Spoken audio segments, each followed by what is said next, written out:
Śpiewa, edukuje i wywołuje burzę w szklankach wody. Zna wartość słowa i zdaje się wiedzieć, że tak jak byt wpływa na kształtowanie świadomości, tak język wpływa na kształtowanie rzeczywistości. Zresztą właśnie dlatego tak ważne jest, by język był giętki. I to nie tylko przy seksie oralnym. Na dywanik u złego ojca trafiła Beata Banasik. Osoba, która wie, jak się pije suchą dupą. Witaj. Witaj i wiem, jak się pije z suchą dupą. Nie wiem, co dodać do takiego cudownego wstępu, więc może nic nie będę dodawać, bo nic dodać, nic ująć, ale tak oto ja, po drugiej stronie Beata Banasik. Dobrze, zacznijmy od pytania, które nurtuje mnie, odkąd zacząłem śledzić twój profil, czyli czy prawdą jest, że we Francji dochodzi do zapłodnienia przez lizanie zatków? Ja mam pytanie, od kiedy śledzisz mój profil? Kurczę, już mnie zweryfikowała. Nie wiem, powiedzmy, że tydzień, dwa, okej, dobra, no. Stalking jest cofnięty w czasie. Czyli nie za długo. Czyli co z tą Francją? Czy dochodzi do zapłodnienia przez lizanie czego? Zatków. Nie, wedle wszystkich praw fizyki, biologii nie powinno tak być. Jeżeli ktoś wierzy w coś takiego, to niech wierzy, ale nigdy się nie spotkałam z takim przypadkiem, żeby ktoś został zapłodniony przez tylko i wyłącznie lizanie. Ale widzisz, więc... tego typu komentarz pojawił się pod twoją rolką o aborcji. Pozwolę sobie zacytować, bo jest to wybitny komentarz. Nawet aż mi chyba zabrakło tego komentarza, no. Jęzorem we Francji zapładniają liżące dupę głęboko. Tylko tutaj dodałem polskie znaki, bo było trudno to odczytać, więc wolę spytać, wiesz, może czegoś nie wiem. Ja jestem tak zawsze pod wrażeniem tych erudytów po drugiej stronie, którzy wypisują te komentarze, że ja nawet, ominął mnie ten komentarz, ale muszę tutaj, to pewnie jakiś mężczyzna to napisał, prawda? Owszem, tak, to muszę tutaj odpowiedzieć na ten komentarz, że nie dochodzi we Francji do zapłodnienia poprzez lizanie dupy. Jestem zawiedziony, powiem szczerze, ale to prowadzi mnie do takiego... Ile by nas było więcej? Ach, widzisz, przynajmniej Francuzów, bo wiesz, Polska to jest kraj jednak purytański w tej kwestii.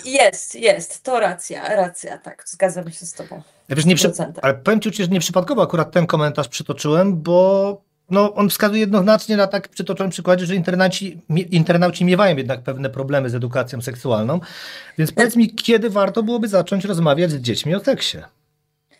Od jak najmłodszych lat. Ja nie jestem matką, to znaczy inaczej, jestem przyszywaną mamą 5 dzieci, ponieważ w moim byłym małżeństwie były i są do tej pory 2 dziewczyny, a w obecnym związku jestem z partnerem, który ma 5-letnią córkę i 2 dorosłych synów. Jak możecie sobie przekalkulować, lubię starszych.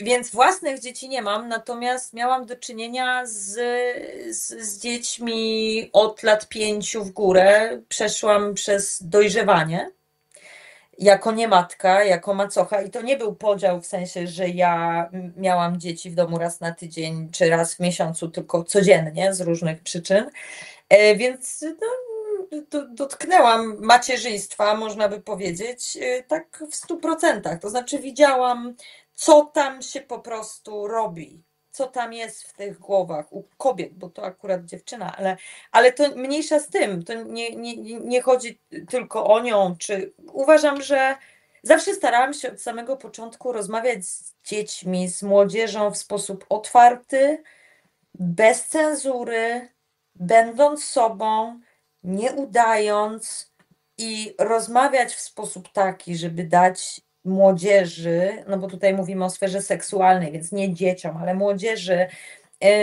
pole do rozmowy i pole do tego, żeby mogły bez problemu porozmawiać ze mną albo o seksie, albo o trawie, albo o różnego rodzaju eventach, imprezach, które się dzieją, a o których rodzice nie mają zielonego pojęcia, bo dzieci boją się powiedzieć o tym, że na przykład, nie wiem, wychodzą na jakąś imprezę, mają lat 16 i tak jak mówię, ja nie mówię o moich dzieciach, ja znam dużo dzieci, młodzieży i wychodzą na imprezę i są w potencjalnym niebezpieczeństwie, bo na imprezie panowie lat 30-40 po prostu zarywają do tych młodych dziewczyn, wrzucając im pieniądze za stanik. Mówimy tutaj o warszawskich jakichś takich ruchach, tak? Jakby to się dzieje, to ma miejsce, to jest niebezpieczne i kobiety, zwłaszcza kobiety, ale no też młodzi chłopcy, powinni wiedzieć, jak się bronić i jak w ogóle na ten temat rozmawiać, a przede wszystkim, no czym jest ta sfera seksualna i co ten seks może wnieść złego i dobrego, tak? No bo wiadomo, że jeżeli podejdziemy do tego w zły sposób, no to mogą być bardzo traumatyzujące doświadczenia na przyszłość, a uważam osobiście, że seks jest jednym z najpiękniejszych darów, jakie życie nam przynosi i powinniśmy wiedzieć, jak z niego korzystać.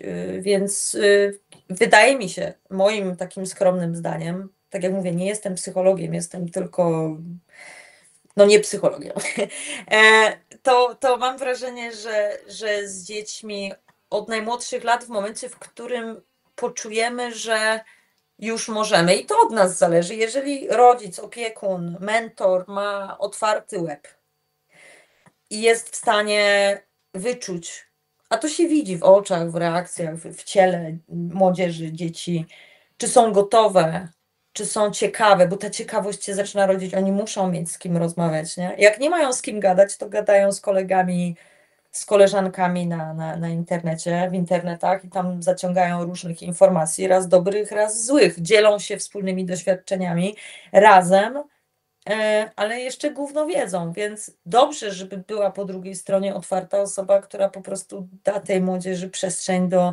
do porozumiewania się na temat sfery seksualnej. Takie jest moje zdanie. Więc jak tylko, odpowiadając na twoje pytanie, chłopaku, że jak tylko wyczujemy, my dorośli, że to jest ten moment. Nie ma chyba, tam nie ma zasady. To wszystko zależy od jednostki i każdy inaczej do tego będzie podchodził i każdy inaczej będzie obcował ze sferą seksualności. Dobrze, dziewczyno, wrócimy jeszcze z pewnością do tej kwestii, gdy będę chciał to doprecyzować, ale na razie skupmy się jednak na języku, bo no wiesz, no, nie da się ukryć, że on wpływa na kształtowanie rzeczywistości i dlaczego pytam akurat ciebie, no o to, no wiemy jak wyglądają twoje programy, wiemy o czym mówisz, a dlatego do ciebie chyba jest to pytanie, jak bardzo ta taka pruderia ogranicza i braki językowe tak naprawdę ograniczają nas w życiu seksualnym? Ale wiesz co, w ogóle ja zauważam, że pruderia to nie dotyczy młodzieży. To jeżeli, Ależ nie, to tak, ale wiesz, ale my uczymy tę młodzież pruderyjnie, więc ona de facto tę pruderię przejmuje, wiesz. To w takim razie czas przestać uczyć pruderyjnie. Ja nie mówię, że mamy być wulgarni i mówić zawsze cipa, ale ja mam pytanie, jakie są opcje w takim razie? Do tego dojdziemy. Właśnie, jakie są opcje, żeby mówić inaczej niż cipa, cipka? W sensie, co się mówi dziecku, co się mówi młodej kobiecie, nastolatce? W sensie, jak możemy się określić, żeby nie być wulgarnym, co mamy powiedzieć, wulwa? I w sensie, tu jest bardzo duży problem językowy, bo jesteśmy bardzo ubodzy, jeżeli chodzi o kwestię języka, seksualności i to nas bardzo ogranicza. I tak, jeżeli mineta jest tak w słowniku, mineta to jest po prostu mineta, no jakby nie ma innego słowa na to. Możemy powiedzieć lizanie cipki. I spoko, wszystko zależy od tego, co ktoś uważa za wulgarne, a nie, czyli kwestia przesunięcia granic swoich i odbiorcy. Otwieranie na to, że tak jak mówię, brak pruderyjności nie równa się wulgarność i bycie wulgarnym wulgarną. To jest kwestia przekazu, bo można powiedzieć komuś zdanie w stylu uwielbiam twoją cipkę i to jest okej. Jakby w zależności od tego, jak zareaguje druga strona. Znowu dochodzimy do punktu, w którym to jest kwestia indywidualna. Nie ma zasady, ale jesteśmy pruderyjni. Widzę to w komentarzach i widzę to w komentarzach nie młodych ludzi, tylko ja to widzę od pani Joli, która w tle ma orła białego, bo ja przecież weryfikuję te profile, po czym je blokuję i nigdy ci ludzie nie mają dostępu do mojego konta.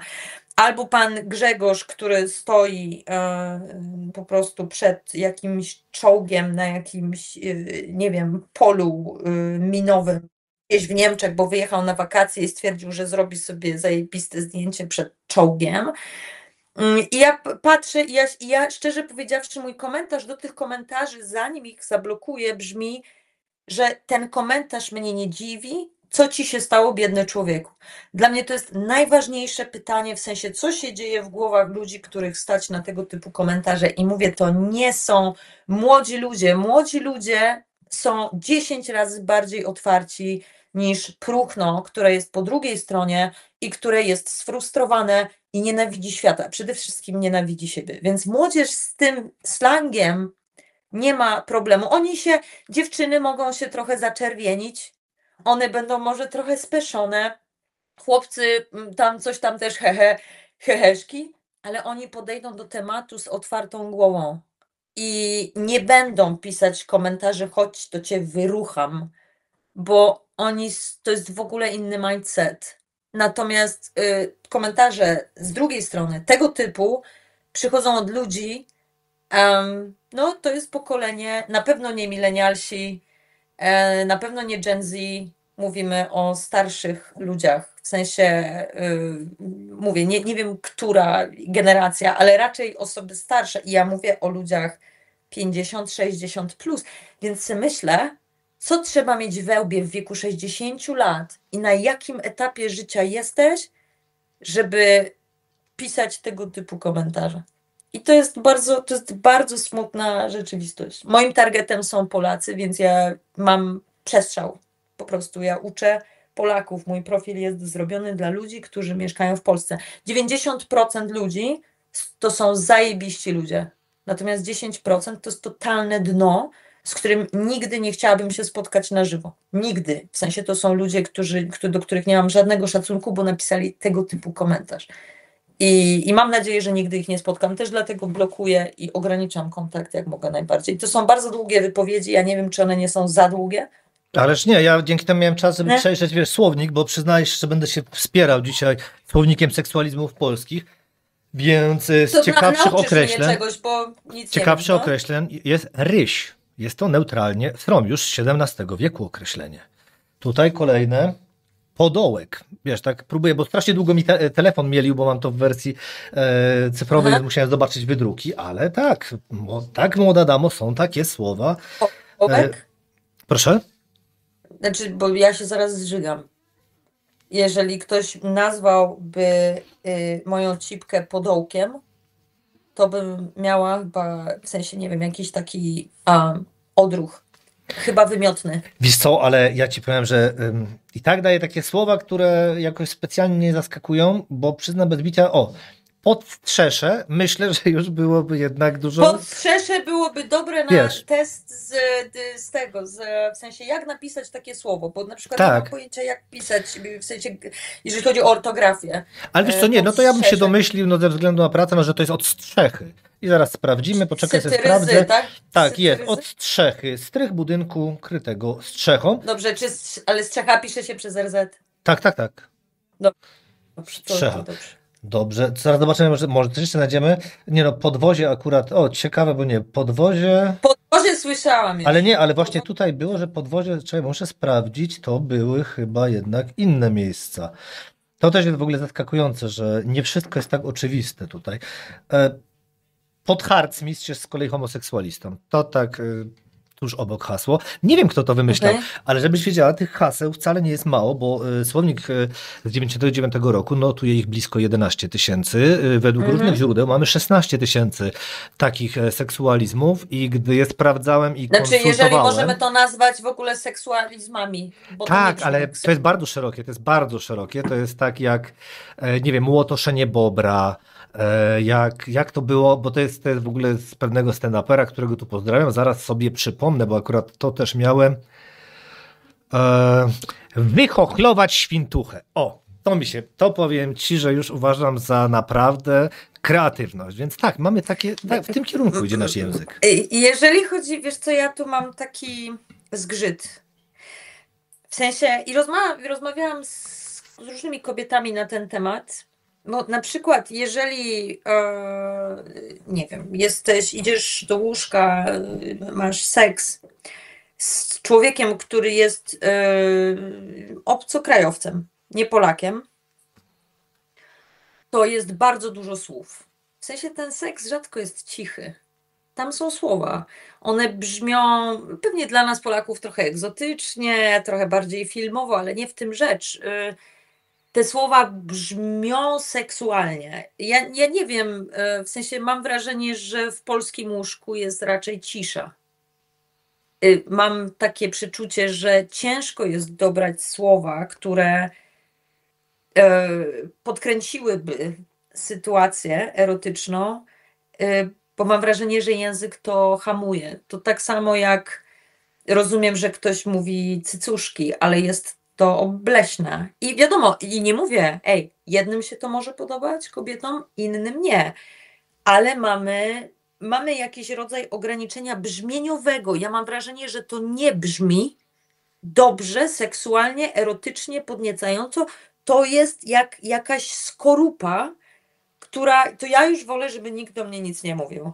I po prostu ja se gadam, mogę sobie wgadać w głowie. Natomiast jeżeli po francusku, bo akurat jestem specem od tego języka, z angielskiego mało znam, w sensie mówię, ale powiedzmy nie znam tej sfery seksualnej za dobrze. Natomiast jeżeli po francusku ktoś mówi na cipkę, bo to jest w ogóle mega znane, że się mówi une chatte, a une chatte to jest kotka. W sensie un chat to jest kot, une chatte to jest kotka, une chatte, une petite chatte, mała kotka. Jest to dla mnie i zobacz, co tu się dzieje. W sensie une petite chatte i mała kotka, to już jest tak rozbieżne brzmieniowo, że ta une petite chatte, ona naprawdę brzmi, jest w tym coś fajnego, jest w tym coś erotycznego, coś podkręcającego. Natomiast jeżeli ktoś mi powie, wyliżę ci małą kotkę, to ja już mam, w sensie nie wiem, jak to działa na ciebie, ale na mnie osobiście to działa antyseksualnie. Nie jestem w stanie, nie wiem, ty mieszkasz w Polsce, nie wiem, może powiesz o swoich doświadczeniach. Znaczy co, dawno mi nikt nie proponował, żeby mi wylizać kotkę, więc też nie mogę się akurat w tej konkretnie kwestii wypowiedzieć. Tutaj muszę od razu ci powiedzieć, ale przygotowując się do rozmowy, faktycznie rozmawiałem głównie z kobietami, nie z mężczyznami. Nie pomyślałem o tym naszym punkcie widzenia, bo jednak, wiesz, mężczyźni mniej słów faktycznie w łóżku używają, to nie ma się co oszukiwać. Jednak spotkałem się z tym, że faktycznie zauważamy, iż albo są takie przekombinowane słowa, które staramy się już dać, różyczka, że te płatki, żeby tak na siłę, wiesz, poetyzować, wiesz, tak. Albo już jest wulgarnie, tak jak tutaj w tym słowniku nadzieję cię na rożen, czy tutaj, proszę bardzo, no nie będę już czytał tych innych, bo akurat tak chyba wydrukowałem stronę, gdzie tam głównie określenie dla homoseksualistów, jakieś bardzo specyficzne. Ale wiesz co, poczekaj, przepraszam cię, powiedziałeś bardzo interesującą rzecz i to mnie strasznie jakby tak, wiesz, miałam taki trigger trochę. Dlaczego, w sensie, no bo powiedziałeś, że jakby z naturalnych powodów mężczyźni mówią mniej w łóżku niż kobiety. To ja się zastanawiam, może mężczyźni nie mają odpowiedniej przestrzeni do tego, żeby mówić. To z pewnością, ale wynika to bardziej z biologicznego, bardzo prostego, wiesz, uzasadnienia, że są wzrokowcami. Okay. To jest proste. To tutaj, wiesz, słowa mają bardziej po to, żeby doprowadzić kogoś do łóżka, jak w tym starym dowcipie. No musisz postarać się rozbawić kobietę, jak się śmieje, to ją masz, no gorzej, jeśli śmieje się dalej w łóżku, nie? Więc może czasami lepiej się w tym łóżku nie odzywać, bo jeśli operujemy poczuciem humoru, wiesz, może to wynika z tego, ale też pewnie... No dobra, a jeżeli ona chce, żebyś ty do niej mówił, no to co jest, robisz? No to wtedy Mówisz? trzeba zaakceptować, oczywiście, tylko tu mówię, wiesz, chodzi o to, że jednak nasze te określenia, jak już ustaliliśmy, są dość wulgarne i nie każdemu ta forma wulgarności będzie odpowiadała, a z drugiej strony, no nie każda kobieta chce iść do łóżka z poetą, więc jeśli ktoś powie, że będę pieścił, może jak to są, krople rosy na płatkach twych różnych, ja akurat z poezji, to wiesz, no właśnie sama widzisz, może być reakcja odwrotna do zamierzonej. Tak, to rzeczywiście już lepiej się zamknąć, więc wychodzi na to, że w związku z tym przez jakby niby bogaty, ale jednak ubogi język polski związany z seksem, wydaje mi się, że lepiej w sypialni, może jednak, czy w sypialni, czy gdzie indziej po prostu się zamknąć. Teraz jest kwestia tego, czy to chodzi o twardość języka, w sensie o co chodzi, nie? W sensie tu chodzi o nasze, ja myślę, że dalej to jest ten puryzm. Właśnie ja chcę, żebyś to ty odpowiadał na pytania, dlatego, bo to ja to jednak prowadzę, ale ja bym, jeśli miałbym dać hipotezę, to chodzi o ten nasz właśnie podejście. To jest tak jak u łaspów. Jeśli obejrzysz sobie część amerykańskich filmów, przedstawia, wiesz, White Anglo-Saxon Protestants, no ich seks jest cichy. Ich seks jest niemalże bez ruchu w filmach. Wiesz, to jest to. Ja myślę, że u nas ten język, który my dzieciom sprzedajemy, bo my źle dzieciom sprzedajemy ten język. Wiesz, to jest tak, że nie wiem, w liceum, bo w liceum, ja też jestem starym dziadem, no teraz to już w podstawówce są te pierwsze książki, ale jak były jakieś, nie wiem, pamiętniki Fanny Hill, czy brali Fredrę, wiesz o co chodzi, to my mamy te określenia śmieszne, zabawne, haha, hihi, niekoniecznie po to, żeby kogoś podkręcić. Jednakże, wróćmy do ciebie, jesteś specjalistką językową, więc wróćmy na te tory. Jak to jest z tym seksem oralnym? Zadecyduj, mineta, czy jednak lizanie między nogami, bo tak przedstawiłaś to po francusku. Po polsku jak byś to ubrała? W sensie ja, tak? Osobiście? Beata Wiesz co, Banasik? nie pytam cię jako Beata Banasik, tylko Beata Właśnie, Banasik, to nauczyciel. nauczyciel. Ja uważam, że dwie wersje są jak najbardziej fair, jak najbardziej są ładne. No mineta jest jakby, to jest term, no jest to po prostu słowo, które jest no, użyte w taki sposób, bym powiedziała, profesjonalny, tak? Mineta. Lizanie, znaczy osobiście bym szła za lizaniem, tak? Może nie wylizywaniem, bo to jest też zupełnie inne słowo, niby takie bliskie, ale wylizać, a lizać to jest zupełnie coś innego. W ogóle słowo lizać jest ładnym słowem. Uważam, że lizanie jako słowo i jako gest jest bardzo, bardzo otwierające. Natomiast obie wersje. Ja tu ci wejdę w zdanie od razu, bo ty się rozpędzasz tak jak ja z tym mówieniem. Ja później nie powiem, że najbardziej w twojej wypowiedzi podoba mi się to, że potem widzę, że możemy odróżnić, kto jest amatorem, a kto zawodowcem w łóżku, bo jak powiedziałaś, tak to zabrzmiało, wiesz, o co chodzi. Jest mineta, wiemy, że jest zawodowiec, ale ja osobiście wolę amatorów. Nie w tym kierunku idziemy, chodźmy językowo, skupmy się dalej na tym, wiesz? Dobra, sorry, to wiesz co, ale musisz mnie zatrzymywać. Bo ale ja się dlatego teraz zatrzymałem, już widzę jak tam idzie. Nie ma problemu, będę zatrzymał. I tak tu nie będzie nic wycinanego. Ale wiesz, chodzi o to, że czy nie jest takie ryzykowne dla ciebie, jako osoby, która prowadzi kursy językowe, próbować trafić właśnie z takimi zwrotami do szerszego gremium? Bo o ile do młodszych trafisz, o tyle faktycznie ci starsi, to nagle oni po polsku tych słów mogą nie znać nawet. Ale wiesz co, część starszych rzeczywiście skomentuje, po czym ja ich zablokuję, ale to nie znaczy, że moim targetem są tylko młodzi ludzie, tak? Tam jest dużo starszych osób, które też zostawiają komentarze mówiąc, o, w końcu ktoś uczy czegoś, czego nie nauczy nas kurs języka francuskiego. My się nie możemy takich rzeczy, w sensie tam jest, słuchaj, na kursach wszelkiego rodzaju są ramy. I nie możesz przyjść na kurs, zapłacić 1000, a ktoś zacznie od tego, no dobra, to zaczniemy mówić o tym, jak powiedzieć mineta i wyliżę ci cipkę. Nie możesz tego zrobić, bo cię wyrzucą z pracy. I to jest niemożliwe. I stwierdziłam, ja osobiście stwierdziłam, że to jest język, który jest ludziom potrzebny. I teraz uwaga, co się dzieje. Jeżeli ja mówię, że to jest potrzebne, to ktoś z Facebooka, w sensie debil, powie, że aha, czyli po prostu lubisz robić loda cały czas, pewnie to jest twoja praca i to jest debil.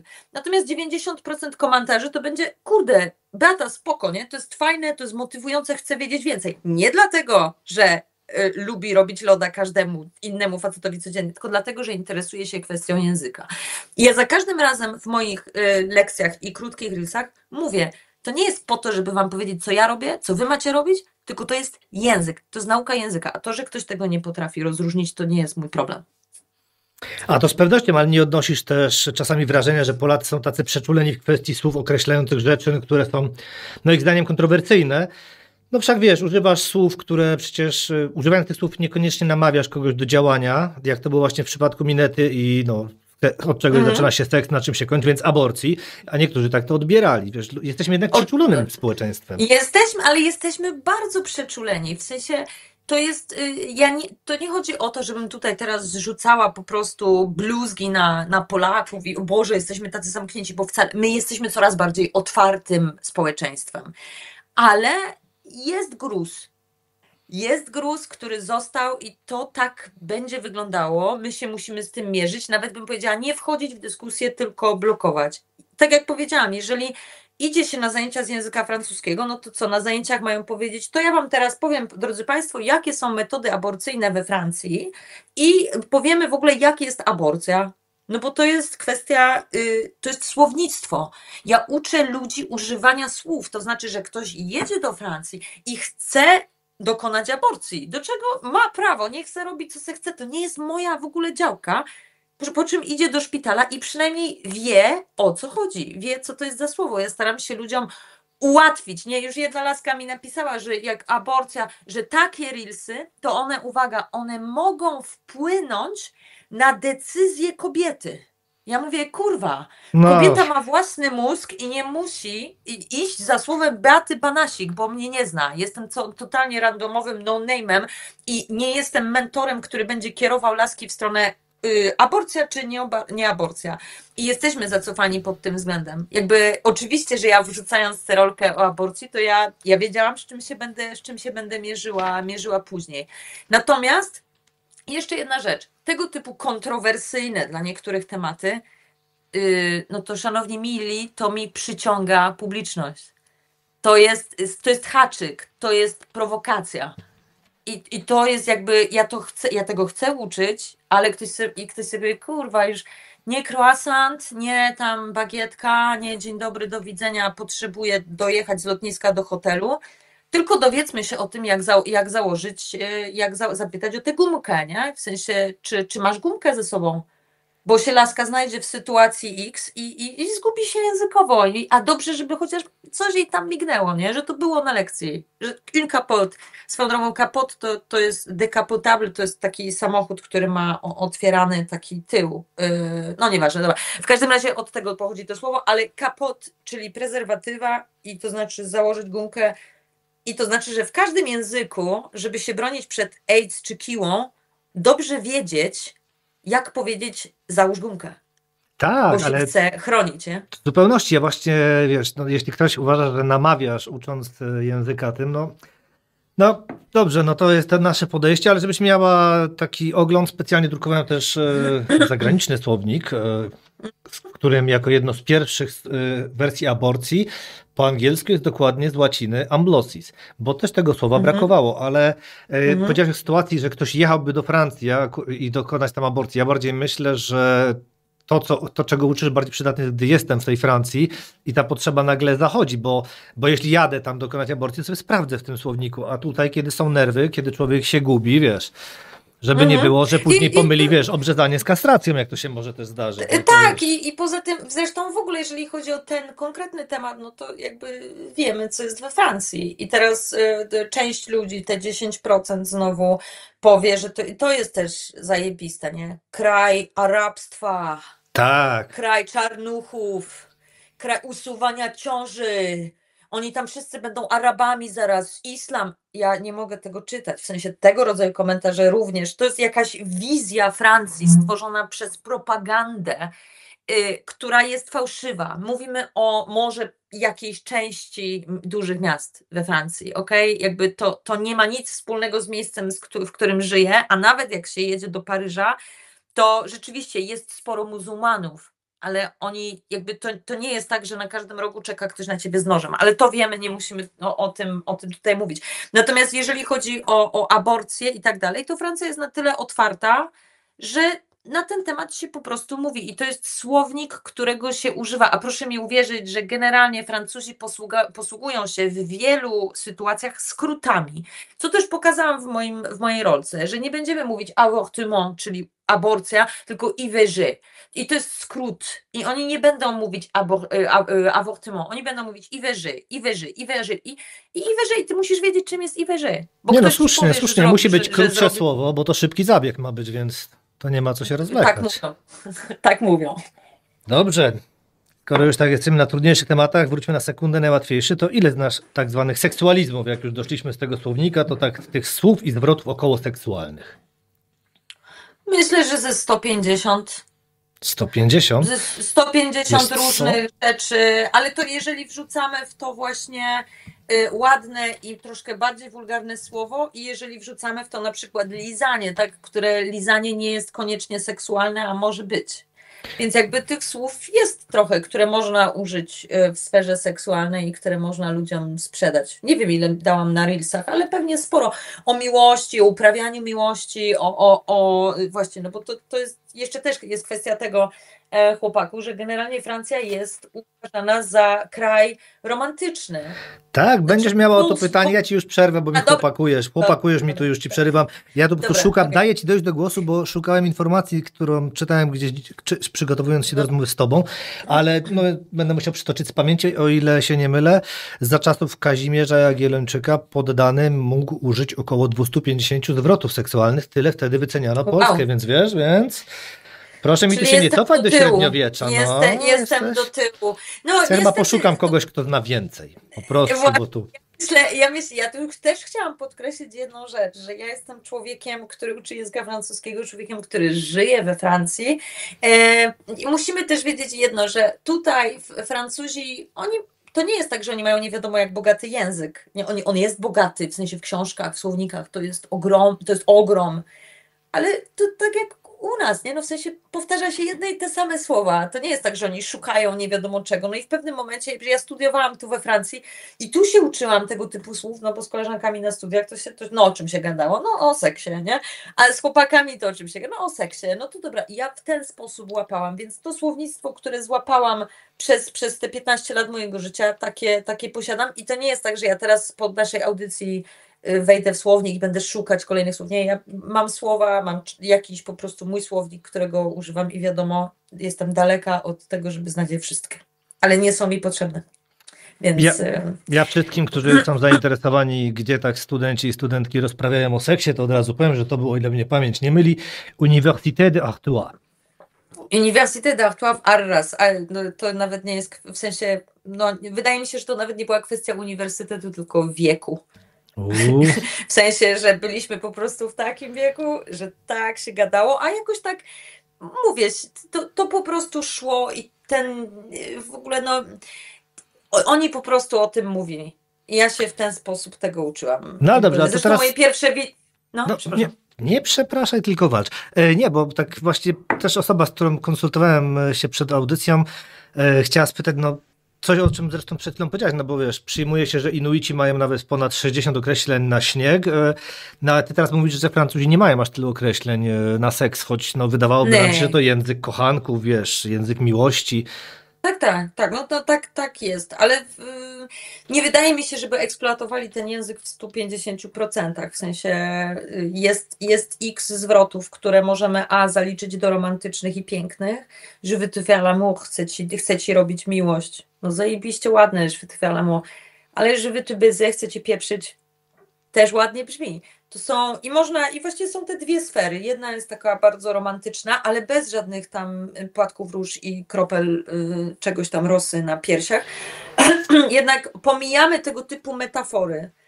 Ale francuski, tak, no w sensie nawet wulgaryzmy w języku francuskim brzmią sexy. To jest sexy. To może podkręcić, więc jakby tyle w temacie w ogóle, jeżeli chodzi o... Wiem, o co chodzi, bo faktycznie jak u nas byś chciała tak poopowiadać, to przecież jeśli znajdziesz jakiegoś znowu poeta amatora, no to usłyszysz, nie wiem, że chciałbym, by mój jednooki wąż śliznął się do twojej pieczary miłości i od razu nie wiemy, czy to jest, wiesz, komedia z Leslie Nielsenem, nie? Tak. I od razu delayed. Tak. Dziękuję, do widzenia i to by było... Tak, zapraszamy jutro. No to powiedz mi, dlaczego ten... Nie, wychodzi na to, znaczy dochodzimy do jakiejś konkluzji. Mam wrażenie, że dochodzimy do konkluzji, że miłość w języku francuskim i seks jest połączona z językiem. Natomiast sfera seksualna Polaków jest nieco odłączona od mówienia, od mowy, od używania tego typu zwrotów. Nie dlatego, że nie ma takich zwrotów, tylko dlatego, że my się też wstydzimy ich użyć. No na pewno. I one nie brzmią ładnie, nikt ich nie stworzył, jakby nie wiem, znaczy one może nie ma ładnych, nie wiem, nie mam zielonego pojęcia. Bo ja nie będę tu bronił mojej hipotezy, bo mówię, ja mam tę swoją hipotezę jednak o tym wychowaniu, bo mamy piękny język, mamy bardzo dużo słów, które można by używać sensownie, które mogłyby nas rozwijać, czy to nawet w sferze takiej seksualnej. Nie musimy od razu mówić o samym łóżku, ale o tym, żeby rozmawiać o uczuciach. O uczuciach też w Polsce się słabo rozmawia, a w tym francuskim na przykład, wiesz, o bijou, Wiesz, to Pięców się Mhm. nauczy tam, nie wiem, biżu, bożole, już będziesz wiedział, do czego zmierzamy powoli, nie? Wiesz, i tak, Tak, jak to tak, tak. brzmi. I jak to brzmi? W ogóle to jest też śmieszne, bo powiedziałeś bijou, a mon bijou możemy powiedzieć moja biżuteria. Mon bijou to jest mój skarb, możemy powiedzieć. Mon bizu, bizu to są buziaki. To bardzo zbliżone dwa słowa. Ale co jest ciekawe... Ale wiesz, że ta to, biżuteria w pewnych kręgach też oznacza coś innego niż tylko usta, ale to już nie będę Oczywiście. dopowiadał. O nie, oczywiście, że tak jest, bo zacząłeś jeszcze mówić o tym, że mało się mówi o uczuciach w Polsce. A kurwa, o czym się mówi w Polsce? O miłości do Bo ja mam Polski. może się mówić o miłości do Polski, o podatkach, o ZUS-ie, No. możemy sobie pogadać, nie? W sensie trzeba wysłać, trzeba zrobić, trzeba to. Dokładnie. Sfera emocjonalno-uczuciowa, oczywiście, tak jak mówię, to się zmienia, to idzie do przodu, to idzie, ale to idzie powoli. To jest kwestia jakiejś części generacji. Milenialsi z tych ludzi, których ja znam i którzy są mniej więcej moimi równolatkami oraz młodsze Gen Z, to już jest o wiele mniejszy kłopot, żeby powiedzieć, żeby wyrazić, żeby powiedzieć o uczuciach, o miłości i po polsku też, nie? W sensie nie tylko po francusku. Natomiast jest jakiś rodzaj, tak jak powiedziałeś, tej bariery, że o tym się nie rozmawia. Nie rozmawia się o aborcji, nie rozmawia się o seksie, o ruchaniu też się nie rozmawia. No tak, ale wiesz, my w ogóle nakładamy taki jakiś dziwny filtr na te słowa, bo pozwolę sobie przytoczyć, już rozmawialiśmy o tym, cipkę. We słowniku języka polskiego, bo sobie też to specjalnie sprawdziłem, ona de facto jest wzięta od dźwięku naśladowczego cip, używanego, wiesz, do wołania kurczaków. I ona była pierwotnie takim, gdzie znajdę, bo ja to nazywam pisem, neosemantyzmem. Podobnie jak kilka innych ptasich określeń. I na przykład, właśnie, były ptasie określenia sromu, tutaj mamy kokoszka, kurczaczek. Dopiero później się przesunęło to językowo i się zwulgaryzowało, to my to wulgaryzujemy, ponieważ nie potrafimy porozmawiać o seksie często tak normalnie, tylko jest, cipka, wiesz, i to już jest dowcip, masz 5-7 lat, wow, ktoś powiedział takie słowo, nie? I to jest ten problem, że my mieliśmy określenia. Była nawet, to też znalazłem chyba u pana Lewinstona, że była taka mniej prawdopodobna teoria, bardzo ciekawa, od średniołacińskiego kuppa, więzienie, stąd ciupa i stąd cipka, mała i zdebka. To jest niestety, mimo że ciekawe, mniej prawdziwe, no bo jednak jesteśmy narodem chłopów, rolników, bądźmy szczerzy, chodziło o kurę. I wiesz, to my sobie nakładamy ten filtr, że to jest brzydkie. Tak, i wydaje mi się, że tak, że masz rację. Że to jest kwestia, że jest jakiś rodzaj bariery. Ja teraz w sobie szukam odpowiedzi, tak? Na zasadzie, i tak jak mówisz, bo uważam, że samo nazwanie cipki nazwą ptaków jest bardzo interesujące, nie? No w sensie to no właśnie, to jest mały ptaszek. Mówiłaś o małym kotku, tu masz małego ptaszka, przywołujesz. To jest mały ptaszek, nie? I on tak, jest to urocze w sumie, jakby nie patrzeć, jest w tym coś pięknego, nie? Tylko dlaczego w ten sposób reagujemy na słowa? To jest kulturowe, czy to jest, o co chodzi? W sensie, dlaczego w ten sposób reagujemy wszyscy? No bo to nie tylko ja, chyba tylko wszyscy bez wyjątku mamy problem. Nie znam odpowiedzi na to. Ja bym tutaj celował w to, że jednak za młodu nam wciskają te pierdoły, wiesz, jednak duży wpływ Kościoła, który twierdzi, że jednak ten seks to ma się odbywać walkowie, nie mów o nim, prawda, tylko o prokreacji, ale, bo tak rozmawiając z tą lecę po tych rzeczach, które mam tu wynotowane i z ciekawostek, bardzo z ładnych słów, biedroneczka. Więc tak, biedroneczka lub biedroneczki to byłyby neutralne piersi, ale już ogólnopolsko, biedronka to może być prostytutka lub właśnie srom. I tutaj oczywiście wyraz podboczny, bierka, odbrać, prostytutka. Więc mamy bardzo dużo słów, których ja na przykład, przytem szczerze nie słyszałem użycia słowa bierka w tym znaczeniu. Ale przygotowując się do ciebie, rozwinąłem się leksykalnie. Dziękuję. Nie, super. To wiesz, good for you, jak to się mówi, nie? Jakby cieszę się, natomiast nie słyszałam nigdy o biedroneczkach ani o bierce. Może wynika to z tego, że nigdy jakoś specjalnie się tym nie interesowałam. Może nikt mi tego nie przekazał w szkole. Widzisz. Nie. No właśnie, może nikt takich rzeczy nie mówił, nie? Ale jest to pewnego rodzaju, szkoda dla nas, tak? Szkoda dla naszej seksualności jako już dorosłych Polaków. Szkoda. Moglibyśmy, myślę, dużo zyskać. Widzisz, i tutaj zresztą gdzieś miałem też takie pytanie, bo czy właśnie to specyficzne chronienie dzieci przed taką nadmierną seksualizacją, bo często to jest zresztą argument, że nie seksualizujmy dzieci, dowiedzą się o tym w odpowiedniej chwili, a później się okazuje, że dziecko jest w ciąży, bądź jest młodym ojcem, no ale ta nadmierna seksualizacja, o której właśnie, no nie będę oszukiwał, no to konserwatywne środowiska głównie mówią, wpływa na to zubażanie słownictwa, no i później, tak jak teraz widzimy, no pokutuje w tym takim dorosłym życiu. To jest problem. Ale wiesz, co się dzieje później? W sensie masz rodzica X, ja mam kilku takich w głowie, nie? Gdzieś tam. I tam są tematy zakazane. Tam nie można tabu. rozmawiać na pewien temat, dziecko nie może. Ja zawsze takim osobom mówię, znaczy nie mówię, ja myślę głośno, że mówię, życzę ci, znaczy życzę tobie, żeby twoje dziecko, na przykład córka lub chłopak, żeby nie był homoseksualny, tak? Bo dojdziecie do muru, dojdziecie do największej tragedii w domu, która w ogóle nie musi być tragedią. Przez sam ten taki konserwatywny sposób patrzenia, zamknięcie dziecka w jakimś okręgu myśli, jakichś swoich tam ideologii, nie będę mówić których konkretnie, różnych, tak naprawdę dziecko wybucha. Dziecko, a właściwie już dorosły człowiek bardzo często po prostu wybucha. Jaka jest konsekwencja? Jest albo znienawidzony przez rodziców, nieakceptowany przez rodziców, odrzucony przez rodziców i nie może wyrażać siebie. Jeżeli nie możesz wyrażać siebie od najmłodszych lat swojego życia, to jest bardzo smutna informacja. Jeżeli o czymś się nie rozmawia, jeżeli dziecko czuje, że to jest temat tabu, bo w wieku 12 lat czuje, że pociągają go kobiety. Ja znam takie dziewczyny i z takimi też pracowałam, gdzie dziewczyny mówiły właśnie, że boją się powiedzieć rodzicom, gdzie nie ma się czego bać. Okay? Chyba że to jest ta kwestia, że potem po prostu dziecko będzie miało mówione, że będzie żyło w grzechu, jakby presja, która jest nałożona na młody organizm, który się kształtuje, jest czasami ogromna. To jest bardzo ryzykowne dla dzieci. To jest bardzo ryzykowne dla rozwoju i jest mi żal najbardziej młodzieży i dzieci, ale później relacji, która się po prostu rozpieprzy, bo ona się rozpieprzy, bo ostatecznie ten dorosły człowiek w większości przypadków, jeżeli nie ma tragedii po drodze, on pójdzie swoją drogą. Jeżeli poczuje, że to jest jego droga, on sobie tam pójdzie. Ale jeżeli rodzice zostaną gdzieś tam zamknięci w tych swoich ramach, to dziecko się od nich odwróci. I that's all, jakby chyba na tym to polega. Ty i tak tu mówisz oba pozytywne takie w sumie rozwiązania, bo jest jeszcze wersja taka, gdy on się zamknie, będzie słuchał tych rodziców i w końcu wybuchnie.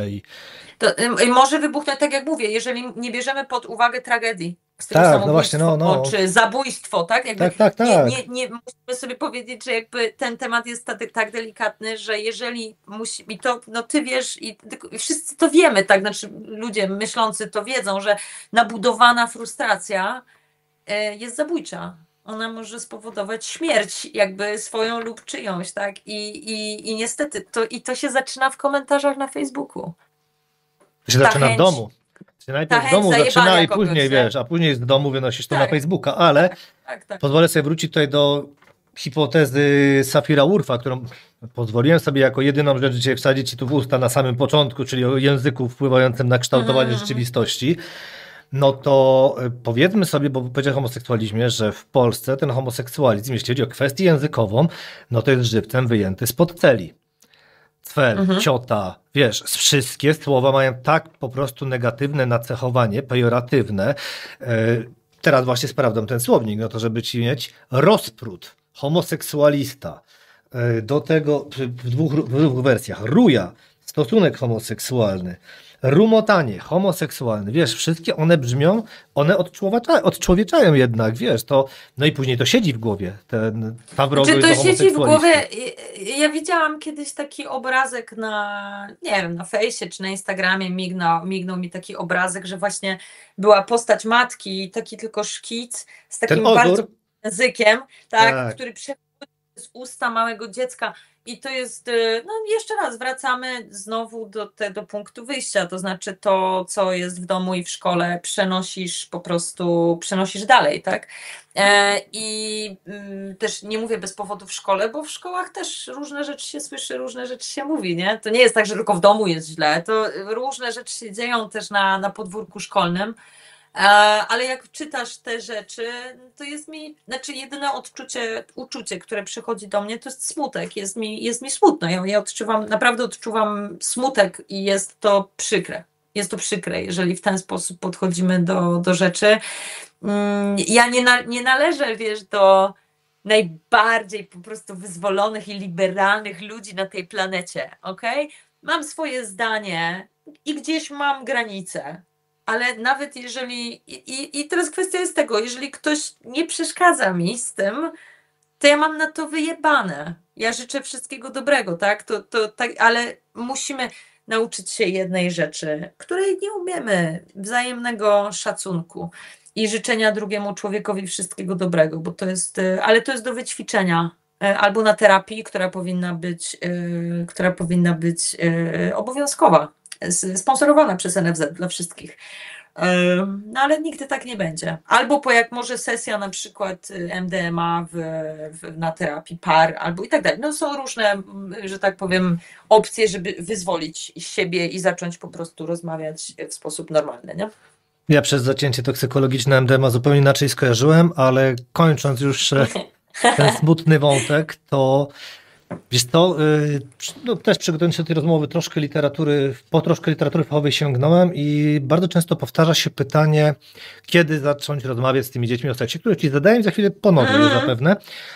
I właśnie jest tam taka ważna informacja, którą wielu rodziców jakby stara się przeoczyć przypadkiem.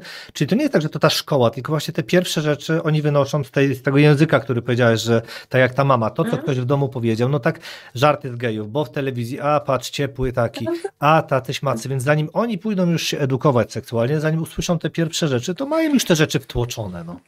Jeszcze, co jest ciekawe, to język jest jedną rzeczą, dziecko co obserwuje w domu. Poza tym, że mama powie, że murzyni śmierdzą. Jakby poza słowami. Ja ci powiem, to będzie naprawdę chyba pierwszy raz ją zdejmę, już parę razy próbowałem, ale ta audycja zostanie zdjęta. Bardzo mi się to podoba, słucham cię dalej. Co dziecko robi? Dziecko obserwuje rodziców. Dziecko obserwuje rodziców i dziecko obserwuje ich relacje. Dziecko obserwuje, czy tata kocha mamę i czy mama kocha tatę. W wielu przypadkach absolutnie nie. Jeżeli dziecko nie widzi budowania czułości, jeżeli nie widzi tego, że dwoje ludzi kocha się i że chce dla siebie dobrze i są dla siebie dobrzy i mili, i tu nie chodzi tylko o słowa, tylko o samo to tak jak mówisz, od najmłodszych lat dziecko wie, że miłość to jest coś dziwnego. Tak, faktycznie. I bierze przykład na zasadzie, że to jest, czyli to tak, czyli mamy się nie dotykać. Taty nie ma, tata pracuje w nocy, mama wychodzi, nie ma mamy. Kiedy się tata z mamą przytulali ostatnim razem, żebym mógł zobaczyć, jak wygląda czułość z drugim człowiekiem. I jeżeli to dodamy do tego, że do tych komentarzy o ciapatych, albo o murzynkach Bambo, albo nie wiem, cokolwiek, tak jakby te wszystkie rzeczy, które się słyszy, no to mamy mieszankę wybuchową dzieciaka, który nie ma pojęcia o budowaniu relacji z drugim człowiekiem. Jakby jest to logiczne, bo od samego początku widzi gnój. Więc i słyszy. Więc jak ma no i potem jest szansa. Potem jest szansa, że spotka kogoś na swojej drodze, kto go z tego wyprowadzi. Jest szansa, że będzie w dobrym gronie przyjaciół, którzy mu pomogą. Może starsi trochę, którzy nieco więcej wiedzą, nie? Ale generalnie wyjść z tych wszystkich uprzedzeń, w których jesteśmy wychowywani, no to ciężko, nie? Chyba. No ale da się, no to jest, wiesz, ja pamiętam, kiedy ja byłem małolatem, to jak akurat dotychczas sytuacja, widziałem, że tam miałem takich znajomych dorosłych, którzy kotkowali sobie, żabkowali. Wiesz, zawsze tak zwracali to się naprawdę bardzo pieszczotliwie. Co ciekawe, środowisko naukowców, no, jako że jestem tutaj anonimowy, to mam nadzieję, że ich nie sprzedam. I ludzie w ich towarzystwie zawsze mówili tak trochę dziwnie, że państwo wykładowcy tak mówią, jak to tak można, Mhm. że może dlatego, że od tej nauki, wiesz, szukanie powodu, dlaczego ktoś okazuje komuś uczucie, więc to też mamy. My nie jesteśmy, tu ci przyznaję pełną rację, nie jesteśmy nauczeni tej czułości. Może inaczej, może to się zmienia, ale społeczeństwo niekoniecznie chce, byśmy się z tym afiszowali. I tu później wraca zresztą po raz kolejny do motywu LGBT, bo niech to robią w domu. My się w domu kochamy. Ja nie lubię, jak się całują hetero, to czemu homo mają, wiesz, na ulicy. Tak, To ale jest... to jest ten sam problem z matkami, które karmią cyckiem, nie? Na ulicy. I ile razy słyszałam, jakie to jest obleśne. A mam ochotę powiedzieć, a rób se co chcesz. Jak kiedyś, przede wszystkim zdajmy sobie sprawę z tego, że 1000 lat temu ludzie jak żyli? Ludzie żyli jak? Razem. I ludzie żyli w takich właśnie le tribe, nie? W takich po prostu swoich Ale że grupach. oui, Razem. oui. Ja świetnie po Oui, oui, francusku oui. rozumiem, tak. W tych grupach, w społecznościach kobieta rodziła i karmiła piersią przy wszystkich. Kto się z tym chował? W sensie to jest naturalny, to jest biologia. I dlaczego laska ma się kitrać w kiblu po to, żeby nakarmić dziecko, jakby nie ma, bo dla kogoś to No ale jest jak to obleśne. dlaczego? Bo nakarmiła tym owocem zakazanym i teraz będzie w bólu rodzić i się należy i koniec. Teraz Nie ma. należy. No, nie ma, no trzeba cierpieć. Dokładnie. Ponoć, nie? To jest bardzo, to jest taka trochę smutna prawda, nie? Że generalnie jakby, no po prostu mamy te ograniczenia i mówię, brakuje nam miłości, czułości, otwartości i nie mówię, nie jestem w tym specem, mam 35 lat i dopiero się uczę. I dzięki różnym, że tak powiem, terapiom czy innym tam rzeczom dopiero wchodzę w to. Natomiast rzeczywiście, jeżeli chodzi o otwarcie łba, no to jest z tym problem i niestety w związku z tym bardzo dużo się później dzieje. No zresztą co się dzieje w polskiej psychiatrii, nie? No to spójrzmy w ogóle na dziecięcej. Jest tragedia, o tym dudnią od lat, że jest tragedia, że nie ma miejsc, nic nie jest zapewnione. Jak ktoś ma hajs, to pójdzie i zapłaci 500 zł za wizytę. Jak ktoś nie ma hajsu, to dziecko pójdzie i się zabije. No i dziękuję, jakby tyle. Nie mówię, bo nie wszyscy, na pewno są wyjątki, tak, ale generalnie to jest bardzo duży problem, który się dzieje. Dzieciom nie ma kto pomagać. Dlaczego dzieciom nie ma kto pomagać? Bo nie ma dla nich kurwa czasu nikt. I nie poświęca się im czasu ani w sferze seksualnej, ani w sferze emocji, ani w sferze rozmów. I tak jak mówię, nie bluzgam tutaj na ludzi, którzy to robią, bo są ludzie na pewno, którzy to robią, ale generalnie jakby rodzicielstwo jest bardzo często zadaniowością. Umyć, przebrać, dać zjeść, spać. Do widzenia. Jo.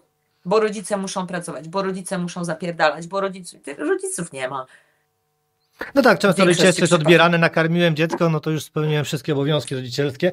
Nie przerywałem Tak, ci, bo... później to nam się należy jako rodzicom. No. Co nam się należy, no i tak dalej, i tak dalej. Nie? Ja ci nie przerywałem, bo jak powiedziałeś, że masz 35 lat, to mi się od razu przypomniał Roman Kostrzelski śpiewający, czy deklamujący bardziej Micińskiego i mam 25 lat i życie połamane jak patyk, ale to nie do tego zmierzam. Bardziej chciałem powiedzieć, że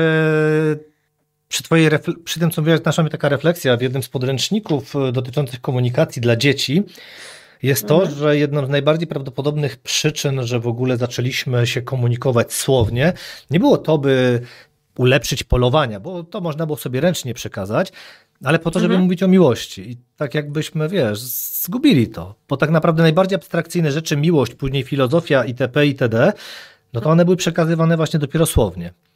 I my to tak zgubiliśmy. Tak jak mówisz o tym pierwotnym społeczeństwie, właśnie, że kobieta mogła spokojnie karmić piersią i nie było z tym żadnego problemu, no to nagle my gdzieś poszliśmy w złym kierunku. No. Tak. Poszliśmy w złym kierunku i poza tym, że nie możemy karmić piersią w miejscach publicznych, to znaczy możemy, ale ludzie mają dziwne takie reakcje. No to zobacz jeszcze, spójrz na to, do jakiego typu indywidualizmu doszliśmy. Jak kiedyś mieszkaliśmy we wsiach, gdzie było 100 ludzi, ci ludzie się znali.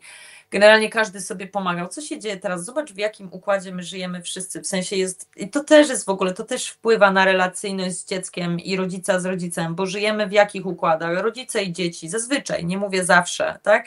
Ale generalnie zamykamy się w takim pudełku. Jakby to zobaczyć z wszechświata, to po prostu to jest pudełko z trojgiem, czworgiem, pięciorgiem ludzi, którzy koabitują ze sobą i ze sobą mieszkają.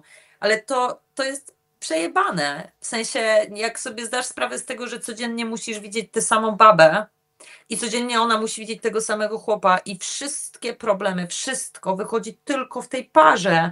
Po raz kolejny wyszliśmy z trybu współdzielenia się, my nic nie współdzielimy, wszystko kurwa moje, wszystko zachować dla siebie, to jest mój chłopak, tylko i wyłącznie mój chłopak, nie dotykaj mojego dziecka, to jest moje, bronimy, jesteśmy terytorialni, to jesteśmy my wszyscy po prostu i tak podzieleni i u sąsiada przejebane, aj dobrze. I ja się wkurwiam teraz już, bo to już są tego rodzaju emocje, że mam wrażenie, że sami siebie niszczymy i mamy pretensje później do świata, że jest bardzo źle. Dlaczego? Nie wiem, ale nie wiem. Open mind. To jest dla mnie odpowiedź na wszystkie pytania. Otwarty łeb. Jak nie mamy, no to tacy, ja zawsze mówię, człowiek sfrustrowany jaki jest, taki umrze. Pędź na twoja gestykulacja niczym w twojej modlitwie, więc kończmy szybko te seksualności. Kończmy szybko. Ale nie może rozumiem tak, to stare zawołanie. To kiedy to dziecko powinno się nauczyć o tej minecie? Bo na twojej stronie, wiesz, czytamy, że warsztaty, lekcje online, kursy szkoleniowe stworzone z myślą o dorosłych i nastolatkach 14+. To kiedy temu dziecku to powiesz? No, to jest już taki wiek. Te dzieci, bo one chcą wiedzieć. 13-14+, już się zaczyna wtedy, już chce się siąknąć informacji. A jak się dziecku otworzy świat i pokaże się, że można, to dziecko samo zacznie gadać. W ogóle to z tym nie ma żadnego problemu. Powiedziałabym 14+, to jest taki fajny wiek, żeby zacząć mówić o sferze seksualnej i o w ogóle wychowaniu seksualnym, o stosunkach z innym człowiekiem, nie namawiając dziecka do tego, tylko raczej sugerując, że musi być też ostrożne, że musi zadbać o siebie. I przede wszystkim jedna najważniejsza rzecz. Dziecko musi przede wszystkim zakochać się w sobie. Jak siebie pokocha, a to jest sfera w ogóle, tego nie ma. Ale jak siebie zacznie lubić, to wtedy zacznie lubić innych szczerze i otwarcie. Natomiast zazwyczaj dzieci po prostu się nie lubią, no jakby tyle. Nie uczymy dzieci miłości do siebie. Zresztą to kiedyś było tak powtarzane często przez psychologów i różnych specjalistów, że kto jest ci najbliższą osobą? No i mało kto wymienia siebie. Mimo, siebie, że, tak, wiesz, no to mama, tata, proste, nie? No. Tak, no niby tak, nie? Ale w ogóle widziałam też jedną fajną rzecz, w ogóle taki filmik gdzieś mi mignął i to było też bardzo inspirujące odnośnie otwarcia głowy. W ogóle Lowen pisał bardzo dużo o naszej gibkości, którą tracimy w wieku 3 do 5 lat, bo zaczynają się restrykcje, zaczynają się nakazy, zakazy i dziecko traci gibkość zwierzęcą, którą powinniśmy mieć jak gazele, jak lwy, powinniśmy się w ten sposób ruszać, a jesteśmy jak po prostu takie drewno. Ale ten filmik, który mówił do kobiet w moim wieku, ale też do osób, do chłopaków też, dorosłych, jakbyś mógł zmienić jedną rzecz w swoim ciele, co byś zmienił. To było niebywałe, bo dziewczyny i chłopaki dorośli odpowiadali, no to tutaj może nos, a brzuch, celulitis, dupa, coś tam tutaj i tak dalej, i tak dalej. Jak ja usłyszałam, że dziecko mówi, że chciałoby mieć ogon syrenki, to mnie rozwaliło. I powiedziałam sobie, i to jest właśnie kwintesencja. I w tym momencie, jak dziecko chce ogon syrenki, to bardzo często zabieramy mu w ogóle możliwość posiadania ogonka syrenki, bo już zaczynamy go zamykać w tę klatkę. Nie? No, jedna z najpiękniejszych rzeczy, czyli wolność dziecka ograniczona w każdym możliwym kierunku. Nie rób tego, nie mów tak. Tak nie wolno, tego nie zrób. Nie rób, nie złość się, nie krzycz, albo płacz u siebie w pokoju. Tak, u siebie do pokoju, tak, żeby ludzie nie widzieli, bo co powiedzą. Tak, to jest w ogóle impreza dla dorosłych, nie bądź tu. Przecież czego chce dziecko? Dziecko chce być z nami cały czas. Dziecko chce być przy tobie cały czas, bo takie jest dziecko. Bo dziecko, i według wszystkich, jakby jak zobaczymy na zwierzaki, to coś, co robi się z dzieckiem. Dziecko jest cały czas przy rodzicu, cały czas. Ono się nie oddala, jest cały czas, śpi z rodzicem. I tym sposobem, co daje temu młodemu lwiątku, zapewnienie bezpieczeństwa, które później procentuje w życiu dorosłym, bo jest odważny. Nie? A my się później kitramy. Strasznie dużo gadam. Ale bardzo dobrze, to jednak ja i tak sobie pozwolę teraz zrobić taki gazeli skok, żebyśmy nie doszli do tej konkluzji, która już była blisko, bo zresztą wczoraj kończyłem debatę o marzeniach, czyli żeby nie było, że te marzenia jednak zabijamy w dzieciach, co niestety jest prawdą, więc czy lubisz jeździć autobusami? Proszę bardzo, zupełnie inny kierunek. Nie, absolutnie, nienawidzę autobusów. O, Nienawidzę autobusów. Odkąd zaczęłam mieć prawo jazdy, a później też samochód, a to wspomnienia, w ogóle- bardzo trzeba wspomnienia autobusowe, no bo wiesz co, no z Jaworzna do Katowic, później do Cieszyna, dzień w Tak. autobusie. Jak ty wyczytałeś wszystko? Ale ja mam, tu na razie rozmawiamy o seksie, a o tobie dopiero zaczniemy, wiesz. Co ty w ogóle mówisz? Tak, jeździłam autokarami, no bo nie miałam prawa jazdy, PKS-ami chyba wtedy to się No nazywało. ciężko mieć więc prawo jeździłam- jazdy, jak się chodzi do Kopernika, to jeszcze za wcześnie, nie? Tak, w Koperniku po prostu jeździłam, no te autobusy, słuchaj, przez śnieg, przez zaspy, ale się szło, bo trzeba było do Kopernika dojechać, no a nie było internatu, no to się dylało z Jaworzna do Katowic codziennie, czy wiosna, lato, czy zima, więc robiło się to praktycznie cały czas, ale nie, autobusów nie lubię, unikam, ja też unikam przestrzeni, w której jest dużo ludzi, nigdy mnie to jakoś bardzo nie jarało, więc, a jak już muszę to zrobić, to muszę mieć słuchawki i dobrą muzę. No dobra, ale tak mówisz o tym, ale przecież no Jezus, co tam? przyjaźń nawiązałaś dzięki temu, że wsiadłeś do tego autobusu do Cieszyna, że tam były zgrzyty, no kurczaki pieczone, co ty w ogóle... Mówisz, ale o czym poczekaj. będziemy? Mówisz o mojej najlepszej przyjaźni? Ewa chyba, nie? Dobrze pamiętam? Kaśka. Strzelam, żeby Kaśka wyglądało, i- że nie wyczytałem, daj spokój. No tak, nie, tak. Kaśka, jeździłam na próby do Cieszyna, ja zawsze byłam uparta, do tej pory jestem uparta i rzeczywiście chciałam jeździć na chór, na próby chóru Lotte. Tak to się nazywało, bo lektor, który był Jean-Claude, który pracował u nas w Koperniku, pracował również w Cieszynie, bo stamtąd pochodzi i jakby powiedział mi, a ty śpiewasz, to możesz przyjeżdżać na próby tam, blablabla. No i ja pojechałam na te próby. No i tak zaczęła się moja przygoda, w sensie zawsze było tak, wiesz, w moim życiu, że jak ja się na coś decydowałam, to nawet jeżeli decyzja sama w sobie nie była jakaś mega zajebista, chociaż tej absolutnie nie żałuję, zresztą żadnych nie żałuję, jedne były lepsze, drugie gorsze, to zawsze udawało mi się mieć jedną osobę, która towarzyszy mi w mojej drodze do dzisiaj. W sensie pracowałam w korpo też, wyobrażasz sobie mnie w korporacji, ale No, jedna to z moich wydawnictwo bardziej znajomych- było, wiesz, to też tak nie rób nie wydawnictwo, nie, w korporacji pracowałam w Katowicach, w korpo na call center. Serio. A, No właśnie. I moja jedna z najdroższych znajomych, Patty, też jest stamtąd, tak? Więc jakby to się po prostu były jakieś okoliczności, ja w nich żyłam, ale poznawałam wartościowych ludzi. I zresztą o poznawanie wartościowych ludzi również chodzi w mojej pracy, bo poznaję w większości bardzo wartościowe osoby, fajne, interesujące. Więc tak, jeździłam do Cieszyna, poznałam tam moją najbliższą przyjaciółkę, która mnie nienawidziła z wzajemnością przez kilka tygodni, ale sytuacja radykalnie się zmieniła w pewnym momencie X. No i do tej pory, to ile to będzie? No 20. no tak, Także no, w 2008 to matura, no pozdrawiam. tak, to by się zgadzało. To miałam 15 lat. Miałam 15 lat, jak ją zaczęłam, jak ją poznałam. Dobrze, skoro jesteśmy już tak przy tych francuskich słowach, to czy mogłabyś mi przetłumaczyć Blesse-moi car le temps est mort et nous assis? Ja nie umiem po francusku, a jak czytam, to nie mogę poudawać. Ale ja nawet nic nie zrozumiałam z tego, co ty No, powiedziałeś. bo to był bełkot. Laisse-moi, Bo to był bełkot. to jeszcze raz, laisse-moi co? Blesse-moi car le temps mort et nous assis. Ja to tak... Blesse-moi, No tak cię Google tłumaczy. Tak cię Google tłumaczy, jak się sprawdza twoje... A, w sensie, już właśnie, dobra, teraz bo mówię, coś mi mówi, zrań mnie, bo brakuje... Bo czas umiera... Zranie? O Jezus, nie pamiętam tego tekstu, bo A czas... z nim ty i ja. Czas umiera, a A z z nim ty nim- i ja. A z nim ty i ja. Tak, no było coś takiego. Napisałam to w mojej prywatnej modlitwie, którą nawet naśpiewałam. Tak, to jest mój I właśnie tekst tak się polskiej poruszałaś piosenki. podczas rozmowy dzisiaj, gdy byłaś najbardziej rozemocjonowana, właśnie te ruchy były, stąd moje pytanie, a ten fragment sobie wypisałem, bo Google go tłumaczy Wow. chyba na 3 różne sposoby, dlatego nie wiedziałem, jak go już przeczytać, bo to tak wygląda, jakby losowe wyrazy ktoś wrzucił na kartkę, nie? Po raz kolejny szapoba za taki research. Bez tam szapobowania. Powiedz mi, skąd jest to zamiłowanie do piosenek, bo to jest fascynujące. Zamiłowanie do piosenek, nawet nie tyle do piosenek, ja uwielbiam pisać teksty. Ja przez wiele lat myślałam, że śpiewam. Potem stwierdziłam, że ja nie śpiewam, ja piszę. To jest zupełnie coś innego. I pisanie jakby Ty, no śpiewam ale od Tuwim, a najmłodszych ty lat, nie? śpiewałaś, to raczej Tuwim pisał, nie? Tak, No tak, no sorry, dobra, sorry. jakby siedziałam w piosence aktorskiej i w piosence, w poezji śpiewanej przez lata. Ja przez lata to uprawiałam, więc śpiewałam różne rzeczy, no tak, czy Tuwim, czy Osiecką, czy co tam, no jakby, czy kabaret starszych panów, jakby to był totalnie klimat, który uprawiałam i który kocham, tak, do dzisiaj.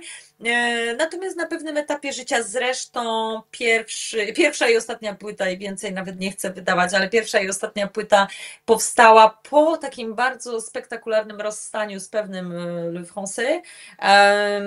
I wtedy rzeczywiście to był też moment bardzo ciekawy w moim życiu, że w wieku 20 do 30 miałam wrażenie, że im bardziej cierpię, tym jestem bardziej płodna artystycznie. Na szczęście zaczęło się to zmieniać i powiedziałam sobie, że nie będę cierpieć po to, żeby pisać, i będę pisać po to, żeby pisać, a nie żeby tu jakieś po prostu mieć wyżygi po prostu na ludzi o moich jakichś takich traumach. Zawsze wszyscy mówili: Jezu, te piosenki takie smutne. Z jednej strony fajnie się tego słucha, bo można sobie siąść i popłakać, a z drugiej strony ile można. Więc na szczęście dochodzę do pewnych wniosków. Oszczędzam na klasyczne, takie normalne, fajne, stare piano, bo sobie już tego mi brakuje. W sensie chcę siąść do piana i zacząć sobie pisać swoje rzeczy. Trochę po francusku, trochę po polsku, trochę i po prostu sobie zwrócić do tego, bo miałam bardzo długą przerwę, która była konieczna, więc tak to wygląda. Moje zamiłowanie do śpiewania, zwłaszcza do pisania, nadal jest, na szczęście, więc nie zniknęło. To nawiązując do twojej przeszłości, to muszę spytać, kiedyś mówiłaś, że ma się w porządku, to bo mówiłaś teraz o rozstaniu z Francuzem, to czy dalej u Sepko jest wszystko w porządku, czy nie? Czy w sensie u niego? Tak, bo kiedyś powiedziałeś, że dalej jest u niego wszystko okej, więc wolę spytać, czy nic się nie zmieniło, że trzymasz podobno rękę na pulsie. Jest nadal wszystko okej. Ja nie wiem, skąd ty bierzesz te info, dziennikarzu. Ja dzisiaj rano byłem pod Kopernikiem, żeby się nastroić, wiesz, bo byłem w przychodni na Powstańcu, więc ja już sobie, wiesz... Wiesz co, tak, Sebastian, jak najbardziej wszystko w porządku, przynajmniej z tego co wiem, miałam takie informacje sprzed kilku miesięcy, więc z tego co wiem, wszystko jest okej. To dobrze, a nie masz wrażenia, że czasami tu parles trop? Bo to jest też komentarz miałeś taki komentarz pod filmem. Ale ja zawsze dużo mówiłam, bo ja mam zawsze dużo do powiedzenia. Kilka osób, z czego jedna ważna w moim życiu, powiedziała mi, że jesteś taka przemądrzała. Ale ja się powiem ci, że mnie ujął ten komentarz, bo ja też jestem gadułą, ja tylko w rozmowach staram się oddać pole swoim rozmówcom tutaj w wywiadach, mimo że dzisiaj za dużo zajmuję. Mam dokładnie to samo, ponieważ ja tyle sobie pozwalam mówić, dlatego że wiem, że ty dzwonisz do mnie, a nie ja do ciebie. Natomiast jedną z moich pasji jest słuchanie innych ludzi. Ja uwielbiam słuchać ludzi w ogóle, więc jakby umiem się zamknąć i dać komuś przestrzeń, więc kumam totalnie, ale jak ktoś mi zadaje pytania natomiast na tematy, które no, są dla mnie interesujące i mnie poruszają gdzieś w środku, no to tak, to jakby to gadam.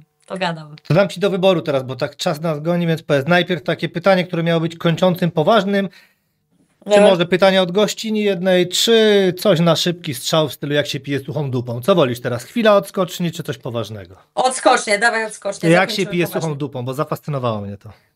Sucha dupa to jest ekstra sprawa, to jest wyrażenie, które mówi pić, boire, cul, dupa, sec, sucha. Jak się pije suchą dupą, nie wiem dlaczego, to znaczy trochę doszłam do tego, bo generalnie oznacza to pić do dna. Czyli jeżeli odwrócimy szklankę dupą do góry, okej? Czyli położymy ją no ja to teraz zobaczyłem, słuchacze nie widzą, ale okej, zwizualizowałaś to pięknie. Odwracam szklankę i tak jakbyśmy uderzali kieliszkiem pustym, odwróconym dnem do góry o blat stołu. No i co? Dupa kieliszka jest sucha, jest wypite. Tak mi się wydaje, mam takie wrażenie, tak sobie to rozkminiłam. Natomiast błapciusek, no to inaczej pić do dna. A i tak. A jaki jest powód trądziku? Bo też miałaś kiedyś taką wypowiedź, zadam wam bezsensowne zdanie. Nie mam zielonego pojęcia, to jest w ogóle pomysł na rolki, na który wpadłam. Mówię, będę nakręcać kilka zdań z dupy. I to są zdania, które jedne z drugimi w ogóle nie są połączone, ale mówię, dobra, może ktoś zapamięta, jak jest trądzik, a ktoś sobie zapamięta, jak jest tam łopata, nie? I spoko. Nie wiem, jakie są powody trądziku, natomiast wiem, że lakne to jest trądzik po francusku. Tyle jestem w stanie powiedzieć na ten temat. No dobra, to teraz wróćmy do poważniejszych rzeczy. Gdy pytałem cię o tę muzykę, to myślałem, nie wiem, że może przypomnisz szkołę Grażyny Bacewicz, że to tam cię zarażono muzyką, ale zacznijmy od jednego. No gdzie jest twoje miejsce na ziemi? No tak, Wesele w Krakowie, później Piaseczno, Żabieniec, Jaworzno, Francja, kilka miejscowości. Gdzie jest twoje miejsce na ziemi? Nie wierzę w to. To ja ci gówno powiem. Ja ci nie powiem, Ani, bo ty będziesz za dużo wiedział już na mój temat. Poza tym jedna rzecz. Ty się mogę młoda tam tak. ociężny, dzisiaj jedna osoba nie odebrała telefonu, bo była z podobnego rocznika, z Kopernika, wiesz, ale się A, śpieszyłem tak troszkę. Tak mówisz. Słuchaj, w ogóle niebywałe jest to, że miejsce, w którym jestem, nigdy nie powiem miejscowości, w której jestem, bo nikt ma mnie nie znaleźć. Ja żyję w miejscu, w którym nikt nie będzie wiedział, gdzie To nie jest mieszkam, ta chyba wieś? że dostanie ode mnie zaproszenie.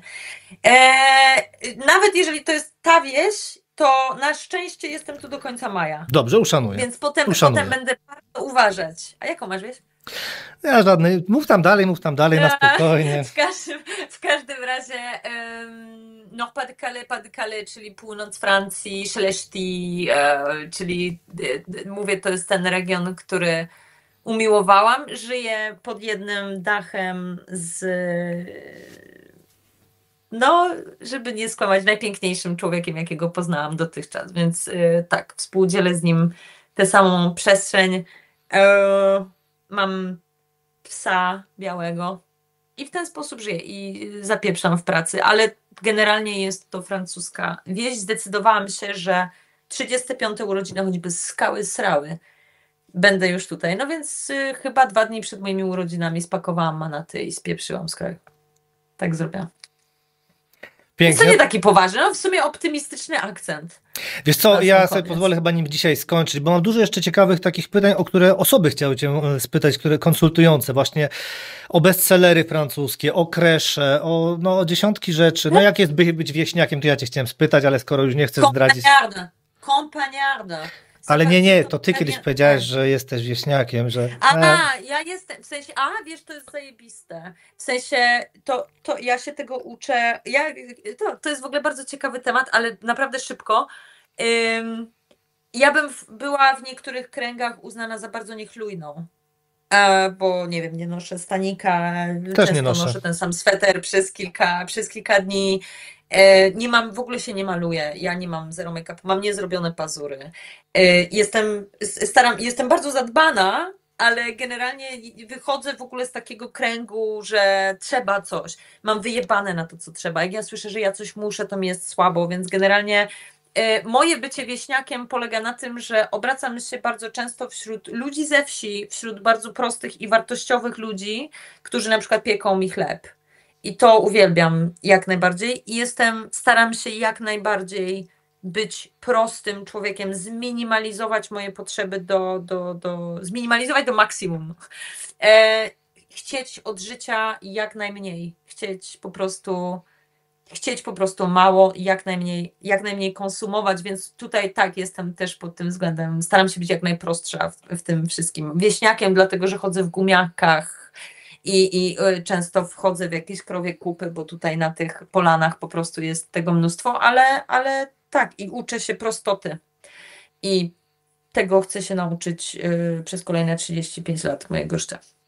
Dobrze, ja żeby nie zapomnieć, bo zawsze prawie zapominam, zachęcam wszystkich do subskrybowania kanału, gdziekolwiek tej naszej rozmowy słuchacie, więc nim policzki osuszy zimny wiatr, jak śpiewała pewna młoda poetka, podziękuję ci za rozmowę i do następnej razy. Dzięki. Dzięki wielkie za zaproszenie i pozdrawiam wszystkich słuchaczy bardzo ciepło. Hej. Hej.